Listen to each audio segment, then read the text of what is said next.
ಅಸ್ಪಷ್ಟ ಕನ್ನಡದ ಮೂಲಕ ನಿರೂಪಣೆ ಮಾಡಿ ಕನ್ನಡಿಗರ ಮನಗೆದ್ದ ಖ್ಯಾತ ನಿರೂಪಕಿ ಅಪರ್ಣಾ ನಿಧನರಾಗಿದ್ದಾರೆ. ಕ್ಯಾನ್ಸರ್ನಿಂದ ಬಳಲ್ತಾಗಿದ್ದ ಅಪರ್ಣಾ 3 ದಿನಗಳ ಹಿಂದೆ ಆಸ್ಪತ್ರೆಗೆ ದಾಖಲಾಗಿದ್ರು. ಚಿಕಿತ್ಸೆ ಫಲಕಾರಿಯಾಗದೆ ನಿಧನರಾಗಿದ್ದಾರೆ. ಬನಶಂಕರಿ ಸೆಕೆಂಡ್ ಸ್ಟೇಜ್ನಲ್ಲಿರುವ ಇವರ ನಿವಾಸದಲ್ಲಿ ಕೊನೆಯುಸಿರೆಳೆದಿದ್ದಾರೆ. ಕೆಲ ವರ್ಷಗಳಿಂದ ಕ್ಯಾನ್ಸರ್ನಿಂದ ಬಳಲ್ತಾಗಿದ್ದ ಅಪರ್ಣಾ ಇತ್ತೀಚೆಗೆ ಆಯತಪ್ಪಿ ಬಿದ್ದು ಗಾಯಗೊಂಡಿದ್ರು. ಹೀಗಾಗಿ ಹಲವು ದಿನಗಳ ವಿಶ್ರಾಂತಿ ಪಡೆದಿದ್ರು. ಅಪರ್ಣಾ ಸಾವು ಕನ್ನಡಿಗರಿಗೆ ನುಂಗಲಾರದ ತುತ್ತಾಗಿ ಪರಿಣಮಿಸಿದೆ. ಸಿನಿಮಾ, ಟಿವಿ, ಸಾಹಿತ್ಯ ಲೋಕ ಸೇರಿದಂತೆ ಹಲವು ದಿಗ್ಗಜರು ಅಪರ್ಣಾ ಸಾವಿನ ಸುದ್ದಿಗೆ ಆಘಾತ ವ್ಯಕ್ತಪಡಿಸಿದ್ದಾರೆ.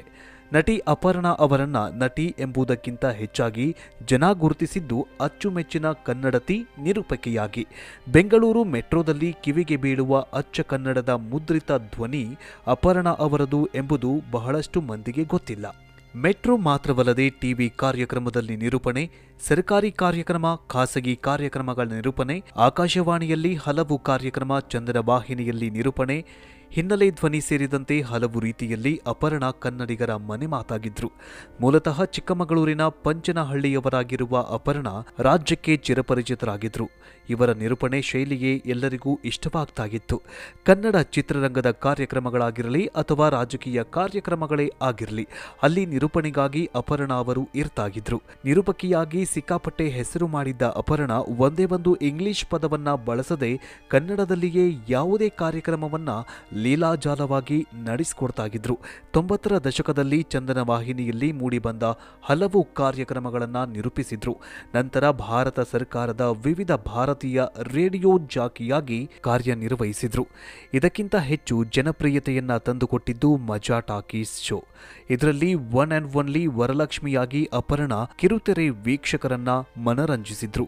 ಪುಟ್ಟಣ್ಣ ಕನಕಾಲ್ ನಿರ್ದೇಶನದ ಮಸಣದ ಹೂವು ಧಾರಾವಾಹಿ ಮೂಲಕ ಬೆಳ್ಳಿತೆರೆಗೆ ಕಾಲಿಟ್ಟು ಅಪರ್ಣಾ ಅವರು ಬಳಿಕ ಇನ್ಸ್ಪೆಕ್ಟರ್ ವಿಕ್ರಮ್, ನಮ್ಮೂರ ರಾಜ, ಒಂದಾಗಿ ಬಾಳು ಚಿತ್ರದಲ್ಲಿ ಅಭಿನಯಿಸಿದ್ದಾರೆ.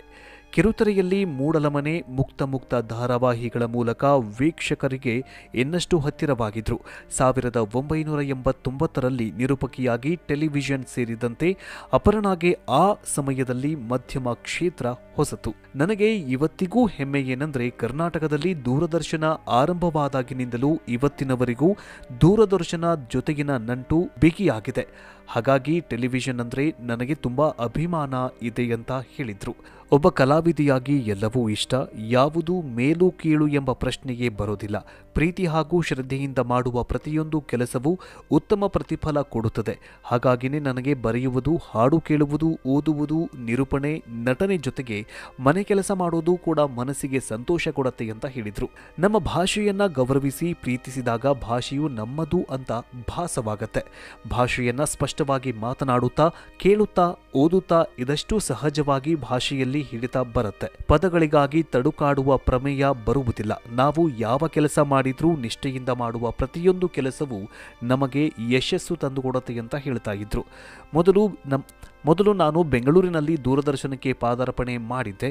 ಡ್ರಾಮಾ ಆಡಿಷನ್ ಮೂಲಕ ಕಲಾವಿದೆಯಾಗಬೇಕೆಂಬ ಕನಸನ್ನ ಹೊತ್ತು ಸಾಗಿದ ಸಂದರ್ಭ, ಕನಸಿನ ಹಕ್ಕಿಗೆ ರೆಕ್ಕೆ ಕಟ್ಟಿ ಹಾರುವಂತೆ ಸಹಾಯ ಮಾಡಿದ್ರು ಶ್ರೀನಿವಾಸ್ ಪ್ರಭು ಅವರು. ಭಯ ಪ್ರತಿಯೊಬ್ಬ ವ್ಯಕ್ತಿಯು ವೇದಿಕೆ ಮೇಲೆ ಕಾಲಿಟ್ಟಾಗ ಆಗೋದು ಸಹಜ. ಭಯ ಆಗ್ಬೇಕು, ಯಾವಾಗ ತಪ್ಪು ಮಾಡಿದಾಗ ಮಾತ್ರ ಭಯ ಆಗ್ಬೇಕು. ಯೋಚನೆ ತಲೆಗೆ ಬರುವುದು, ಪದ ಬಳಕೆ ಸ್ಪಷ್ಟವಾಗಿರತ್ತೆ, ಆತ್ಮವಿಶ್ವಾಸ ಹೆಚ್ಚಾಗಿರತ್ತೆ ಅಂತ ಅಪರ್ಣಾ ತಿಳಿಸಿದ್ರು. 1998ರಲ್ಲಿ ನಡೆದ ದೀಪಾವಳಿ ಕಾರ್ಯಕ್ರಮವೊಂದನ್ನು 8 ಗಂಟೆಗಳ ಕಾಲ ನಿರೂಪಣೆ ಮಾಡಿ ದಾಖಲೆ ಬರೆದಿದ್ರು. ಸಿನಿಮಾ ಮತ್ತು ಸೀರಿಯಲ್ಗಳಲ್ಲಿ ನಟಿಸಿ ಖ್ಯಾತಿಯನ್ನ ಪಡೆದಿದ್ದಾರೆ. 2013ರಲ್ಲಿ ಬಿಗ್ ಬಾಸ್ ಕನ್ನಡದ ಮೊದಲ ಸೀಸನ್ನಲ್ಲಿ ಭಾಗವಹಿಸಿದ್ದ ಅಪರ್ಣಾ ರಿಯಾಲಿಟಿ ಶೋಗಳಲ್ಲೂ ಸೈ ಎನಿಸಿಕೊಂಡಿದ್ರು. ಇನ್ನು 2015ರಲ್ಲಿ ಸೃಜನ್ ಲೋಕೇಶ್ ನೇತೃತ್ವದಲ್ಲಿ ಆರಂಭವಾದ ಮಜಾ ಟಾಕೀಸ್ ಕಾರ್ಯಕ್ರಮದಲ್ಲಿ ವರಲಕ್ಷ್ಮಿ ಪಾತ್ರ ಮಾಡಿ ಹಾಸ್ಯ ನಟಿಯಾಗಿಯೂ ಕೂಡ ಜನರ ಮನಗೆದ್ದಿದ್ರು. ಮಜಾ ಟಾಕೀಸ್ ಮೂಲಕ ವಿಭಿನ್ನವಾಗಿ ಕಾಣಿಸಿಕೊಂಡಿದ್ದ ಅಪರ್ಣಾ ಹಾಸ್ಯ ಪಾತ್ರಗಳಲ್ಲೂ ನಟನ ಕೌಶಲ್ಯವನ್ನ ಹೊಂದಿದ್ರು. ಬಹುಮುಖ ಪ್ರತಿಭೆ ಅಪರ್ಣಾ ಕನ್ನಡಪ್ರಭ ದಿನಪತ್ರಿಕೆಯಲ್ಲಿ ಅಂಕಣ ಬರೆಯುವ ಮೂಲಕ ಓದುಗರಿಗೂ ಹತ್ತಿರವಾಗಿದ್ರು. ಕನ್ನಡಪ್ರಭ ಪತ್ರಿಕೆಯಲ್ಲಿ ಪುರವಣಿ ಸಂಪಾದಕರಾಗಿ ಕಾರ್ಯನಿರ್ವಹಿಸುತ್ತಿದ್ರು. ಮೊದಲ ಮದುವೆಯಿಂದ ವಿಚ್ಛೇದನ ಪಡೆದಿದ್ದ ಅಪರ್ಣಾ ಖ್ಯಾತ ಲೇಖಕ ನಾಗರಾಜ್ ವಸ್ತಾರೆ ಅವರನ್ನ ವರಿಸಿದ್ರು. ಅಪರ್ಣಾ ನಿಧನದ ಸುದ್ದಿ ಕನ್ನಡಿಗರಿಗೆ ಆಘಾತ ತಂದಿದೆ. ಇನ್ನು ಅವರ ನಿಧನಕ್ಕೆ ಗಣ್ಯರು ಸಂತಾಪ ಸೂಚಿಸಿದ್ದಾರೆ. ನಟಿ, ಖ್ಯಾತ ನಿರೂಪಕಿ ಅಪರ್ಣಾ ಅವರ ನಿಧನದ ಸುದ್ದಿ ತಿಳಿದು ನೋವು ನೋವಾಯಿತು. ಸರ್ಕಾರಿ ಸಮಾರಂಭಗಳು ಸೇರಿದಂತೆ ಕನ್ನಡದ ಪ್ರಮುಖ ವಾಹಿನಿಗಳ ಕಾರ್ಯಕ್ರಮಗಳಲ್ಲಿ ಕನ್ನಡ ಭಾಷೆಯಲ್ಲಿ ಅತ್ಯಂತ ಸೊಗಸಾಗಿ ನಿರೂಪಣೆ ಮಾಡ್ತಾ ಇದ್ದಂತಹ ನಿರೂಪಕಿಯನ್ನ ಕರ್ನಾಟಕ ಕಳೆದುಕೊಂಡಿದೆ ಅಂತ ಹೇಳಿದೆ. ಸರ್ಕಾರಿ ಕಾರ್ಯಕ್ರಮ, ಖಾಸಗಿ ಕಾರ್ಯಕ್ರಮಗಳ ನಿರೂಪಣೆ, ಆಕಾಶವಾಣಿಯಲ್ಲಿ ಹಲವು ಕಾರ್ಯಕ್ರಮ, ಚಂದನ ವಾಹಿನಿಯಲ್ಲಿ ನಿರೂಪಣೆ, ಹಿನ್ನೆಲೆ ಧ್ವನಿ ಸೇರಿದಂತೆ ಹಲವು ರೀತಿಯಲ್ಲಿ ಅಪರ್ಣಾ ಕನ್ನಡಿಗರ ಮನೆ ಮಾತಾಗಿದ್ರು.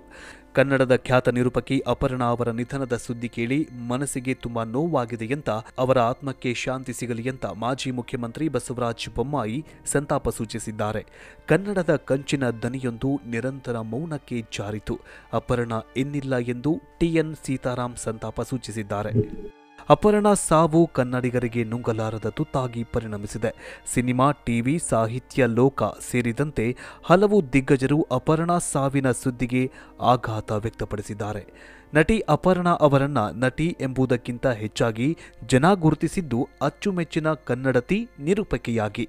ಬೆಂಗಳೂರು ಮೆಟ್ರೋದಲ್ಲಿ ಕಿವಿಗೆ ಬೀಳುವ ಅಚ್ಚ ಕನ್ನಡದ ಮುದ್ರಿತ ಧ್ವನಿ ಅಪರ್ಣಾ ಅವರದು ಎಂಬುದು ಬಹಳಷ್ಟು ಮಂದಿಗೆ ಗೊತ್ತಿಲ್ಲ. ಮೆಟ್ರೋ ಮಾತ್ರವಲ್ಲದೆ ಟಿವಿ ಕಾರ್ಯಕ್ರಮದಲ್ಲಿ ನಿರೂಪಣೆ, ಸರ್ಕಾರಿ ಕಾರ್ಯಕ್ರಮ, ಖಾಸಗಿ ಕಾರ್ಯಕ್ರಮಗಳ ನಿರೂಪಣೆ, ಆಕಾಶವಾಣಿಯಲ್ಲಿ ಹಲವು ಕಾರ್ಯಕ್ರಮ, ಚಂದನ ವಾಹಿನಿಯಲ್ಲಿ ನಿರೂಪಣೆ, ಹಿನ್ನೆಲೆ ಧ್ವನಿ ಸೇರಿದಂತೆ ಹಲವು ರೀತಿಯಲ್ಲಿ ಅಪರ್ಣಾ ಕನ್ನಡಿಗರ ಮನೆ ಮಾತಾಗಿದ್ರು. ಮೂಲತಃ ಚಿಕ್ಕಮಗಳೂರಿನ ಪಂಚನಹಳ್ಳಿಯವರಾಗಿರುವ ಅಪರ್ಣಾ ರಾಜ್ಯಕ್ಕೆ ಚಿರಪರಿಚಿತರಾಗಿದ್ರು. ಇವರ ನಿರೂಪಣೆ ಶೈಲಿಯೇ ಎಲ್ಲರಿಗೂ ಇಷ್ಟವಾಗ್ತಾ ಇತ್ತು. ಕನ್ನಡ ಚಿತ್ರರಂಗದ ಕಾರ್ಯಕ್ರಮಗಳಾಗಿರಲಿ ಅಥವಾ ರಾಜಕೀಯ ಕಾರ್ಯಕ್ರಮಗಳೇ ಆಗಿರಲಿ, ಅಲ್ಲಿ ನಿರೂಪಣೆಗಾಗಿ ಅಪರ್ಣಾ ಅವರು ಇರ್ತಾಗಿದ್ರು. ನಿರೂಪಕಿಯಾಗಿ ಸಿಕ್ಕಾಪಟ್ಟೆ ಹೆಸರು ಮಾಡಿದ್ದ ಅಪರ್ಣಾ ಒಂದೇ ಒಂದು ಇಂಗ್ಲಿಷ್ ಪದವನ್ನ ಬಳಸದೆ ಕನ್ನಡದಲ್ಲಿಯೇ ಯಾವುದೇ ಕಾರ್ಯಕ್ರಮವನ್ನ ಲೀಲಾಜಾಲವಾಗಿ ನಡೆಸಿಕೊಡ್ತಾಗಿದ್ರು. 90ರ ದಶಕದಲ್ಲಿ ಚಂದನ ವಾಹಿನಿಯಲ್ಲಿ ಮೂಡಿಬಂದ ಹಲವು ಕಾರ್ಯಕ್ರಮಗಳನ್ನು ನಿರೂಪಿಸಿದ್ರು. ನಂತರ ಭಾರತ ಸರ್ಕಾರದ ವಿವಿಧ ಭಾರತೀಯ ರೇಡಿಯೋ ಜಾಕಿಯಾಗಿ ಕಾರ್ಯನಿರ್ವಹಿಸಿದ್ರು. ಇದಕ್ಕಿಂತ ಹೆಚ್ಚು ಜನಪ್ರಿಯತೆಯನ್ನ ತಂದುಕೊಟ್ಟಿದ್ದು ಮಜಾ ಟಾಕೀಸ್ ಶೋ. ಇದರಲ್ಲಿ ಒನ್ ಅಂಡ್ ಒನ್ಲಿ ವರಲಕ್ಷ್ಮಿಯಾಗಿ ಅಪರ್ಣಾ ಕಿರುತೆರೆ ವೀಕ್ಷಕರನ್ನ ಮನರಂಜಿಸಿದ್ರು. ಪುಟ್ಟಣ್ಣ ಕನಗಾಲ್ ನಿರ್ದೇಶನದ ಮಸಣದ ಹೂವು ಧಾರಾವಾಹಿ ಮೂಲಕ ಬೆಳ್ಳಿತೆರೆಗೆ ಕಾಲಿಟ್ಟು ಅಪರ್ಣಾ ಅವರು ಬಳಿಕ ಇನ್ಸ್ಪೆಕ್ಟರ್ ವಿಕ್ರಮ್, ನಮ್ಮೂರ ರಾಜ, ಒಂದಾಗಿ ಬಾಳು ಚಿತ್ರದಲ್ಲಿ ಅಭಿನಯಿಸಿದ್ದಾರೆ. ಕಿರುತೆರೆಯಲ್ಲಿ ಮೂಡಲಮನೆ, ಮುಕ್ತ ಧಾರಾವಾಹಿಗಳ ಮೂಲಕ ವೀಕ್ಷಕರಿಗೆ ಇನ್ನಷ್ಟು ಹತ್ತಿರವಾಗಿದ್ರು. 1989ರಲ್ಲಿ ನಿರೂಪಕಿಯಾಗಿ ಟೆಲಿವಿಷನ್ ಸೇರಿದಂತೆ ಅಪರ್ಣಾಗೆ ಆ ಸಮಯದಲ್ಲಿ ಮಧ್ಯಮ ಕ್ಷೇತ್ರ ಹೊಸತು. ನನಗೆ ಇವತ್ತಿಗೂ ಹೆಮ್ಮೆ ಏನಂದ್ರೆ ಕರ್ನಾಟಕದಲ್ಲಿ ದೂರದರ್ಶನ ಆರಂಭವಾದಾಗಿನಿಂದಲೂ ಇವತ್ತಿನವರೆಗೂ ದೂರದರ್ಶನ ಜೊತೆಗಿನ ನಂಟು ಬಿಗಿಯಾಗಿದೆ. ಹಾಗಾಗಿ ಟೆಲಿವಿಷನ್ ಅಂದ್ರೆ ನನಗೆ ತುಂಬಾ ಅಭಿಮಾನ ಇದೆ ಅಂತ ಹೇಳಿದ್ರು. ಒಬ್ಬ ಕಲಾವಿದೆಯಾಗಿ ಎಲ್ಲವೂ ಇಷ್ಟ, ಯಾವುದು ಮೇಲು ಕೀಳು ಎಂಬ ಪ್ರಶ್ನೆಯೇ ಬರೋದಿಲ್ಲ. ಪ್ರೀತಿ ಹಾಗೂ ಶ್ರದ್ಧೆಯಿಂದ ಮಾಡುವ ಪ್ರತಿಯೊಂದು ಕೆಲಸವೂ ಉತ್ತಮ ಪ್ರತಿಫಲ ಕೊಡುತ್ತದೆ. ಹಾಗಾಗಿನೇ ನನಗೆ ಬರೆಯುವುದು, ಹಾಡು ಕೇಳುವುದು, ಓದುವುದು, ನಿರೂಪಣೆ, ನಟನೆ ಜೊತೆಗೆ ಮನೆ ಕೆಲಸ ಮಾಡೋದು ಕೂಡ ಮನಸ್ಸಿಗೆ ಸಂತೋಷ ಕೊಡುತ್ತೆ ಅಂತ ಹೇಳಿದ್ರು. ನಮ್ಮ ಭಾಷೆಯನ್ನ ಗೌರವಿಸಿ ಪ್ರೀತಿಸಿದಾಗ ಭಾಷೆಯು ನಮ್ಮದು ಅಂತ ಭಾಸವಾಗತ್ತೆ. ಭಾಷೆಯನ್ನ ಸ್ಪಷ್ಟವಾಗಿ ಮಾತನಾಡುತ್ತಾ, ಕೇಳುತ್ತಾ, ಓದುತ್ತಾ ಇದಷ್ಟು ಸಹಜವಾಗಿ ಭಾಷೆಯಲ್ಲಿ ಹಿಡಿತಾ ಬರುತ್ತೆ. ಪದಗಳಿಗಾಗಿ ತಡುಕಾಡುವ ಪ್ರಮೇಯ ಬರುವುದಿಲ್ಲ. ನಾವು ಯಾವ ಕೆಲಸ ಮಾಡಿದ್ರೂ ನಿಷ್ಠೆಯಿಂದ ಮಾಡುವ ಪ್ರತಿಯೊಂದು ಕೆಲಸವೂ ನಮಗೆ ಯಶಸ್ಸು ತಂದುಕೊಡುತ್ತೆ ಅಂತ ಹೇಳ್ತಾ ಇದ್ರು.